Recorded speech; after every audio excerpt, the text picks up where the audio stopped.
Going into this lame duck session, it looked as if President Obama would be fighting an uphill battle with just about everyone, with no end in sight. Republicans had a list of demands, and the incoming Speaker of the House refused to use the word compromise. Then two things happened. Congress passed both the president's tax deal with Republicans and the repeal of Don't Ask, Don't Tell. Some liberals felt abandoned by the president in his tax compromise with Republicans. So where did that leave Congress's most clear and consistent liberal voice? Joining me now, Ohio Congressman Dennis Kucinich. Congressman, how did you vote on the Obama tax compromise and why? I voted for it, but I didn't vote for it because it was a, quote, tax compromise.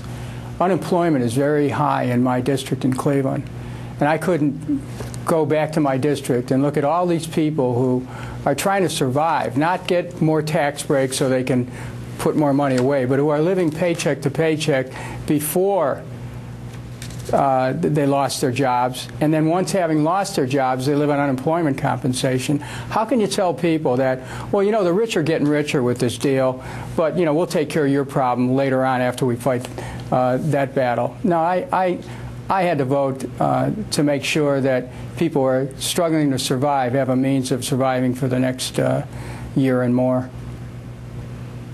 There were a lot of complaints out of your caucus, as you know. You were in the room, you heard them. And publicly, members saying that Obama got a bad deal, Obama's a bad negotiator, he's weak, he could have hung in there and gotten a better deal.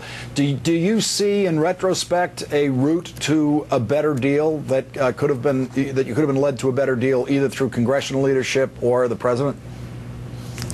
I don't know. I have to tell you, since I wasn't part of those negotiations, it's tough for me to be able to give you an insider's view. I will tell you this, though, that there were so many moving pieces that were in this particular deal.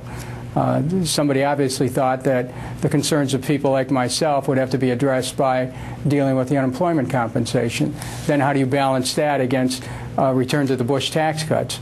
You know, this calculus that resulted in shaping this was calculated, I think, on the fact that there is a Republican majority that will be governing from the House of Representatives in 2011, that the Senate remains a tempestuous place to do business, and I think the President probably thought that was the best he could get. Now, we should not discount that the President's style is to try to build consensus. The public at times looks for something a little bit more feisty. But what we have is a president who I think sincerely believes this is the best deal he could get, even though there are those who believe that maybe it could have been negotiated in a different way. Now, in the passage of Don't Ask, Don't Tell in the Senate, I think there was an important lesson in the politics of governing, which in my view includes the very simple fact that the most important vote is the next vote, is what's coming up next and who's going to be with you next. Joe Lieberman, who voted with the Republicans on the tax vote in the Senate and has been driving liberals crazy for years now, was the champion and the leader in the Senate of getting Don't Ask, Don't Tell repealed. Is there a lesson in that for the way Democrats should regard each other when they disagree? Meaning, is one disagreement on one vote worth attacking a Democrat and trying to bring them down in their reelection campaign, or do you wait it out and see the full record that senator or congressman turns in? This discussion that you're starting here is very important, because if I learned anything from this last vote, is to have compassion for my fellow members of Congress on both sides of the aisle who took positions on both sides of the issue. And we have to be very careful in judging each other based on a single vote. And this is a very difficult vote, the one on the that combined all these tax elements plus unemployment compensation. And on Don't Ask, Don't Tell, it is noteworthy that Senator Lieberman led the way in the Senate. I think we have to be very careful about labels in Washington. Just when you think you have someone labeled, something will come up that will cause you to think again. I think that what's called for is an overall assessment based on somebody's career, not just on a single vote. Although some of us, you know, a single vote can make our career. There's no question about it.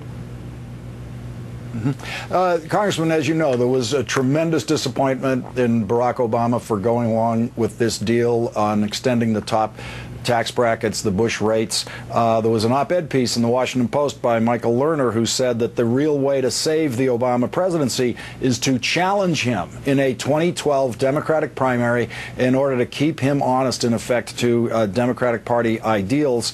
One of the candidates that this op-ed piece suggests as a possible primary challenger to Barack Obama is Dennis Kucinich. You've been in the last two Democratic presidential primary runs. Do you agree with this concept that the incumbent Democratic president should be challenged in a primary in order to get him closer to Democratic ideals, and is it something you would consider? Well, Rabbi Lerner is someone who ought to be respected for his insight. I'm not a candidate, nor will I be. I think that we have to be very careful, though, about keeping the debate going about the underlying issues of the tremendous acceleration of wealth upward in our society, about the role that war continues to play in our daily lives when it's so obvious that the manifest reasons for the war were based on falsehoods or continue to be based on misperception of the ability to conquer Afghanistan. We have to look at issues like trade and how is it that America ends up being the suckers of the world in the name of free trade. We have to look at the role of our monetary system. These are things that we can inject and project into a debate without waiting for the presidential campaign. And so I expect to be involved in the debate, but not as a candidate. Congressman Dennis Kucinich, the liberal voice of the House of Representatives, thank you very much for making news tonight and announcing your non-presidential candidacy here on The Last Word. Good to see you. Thank you, Congressman.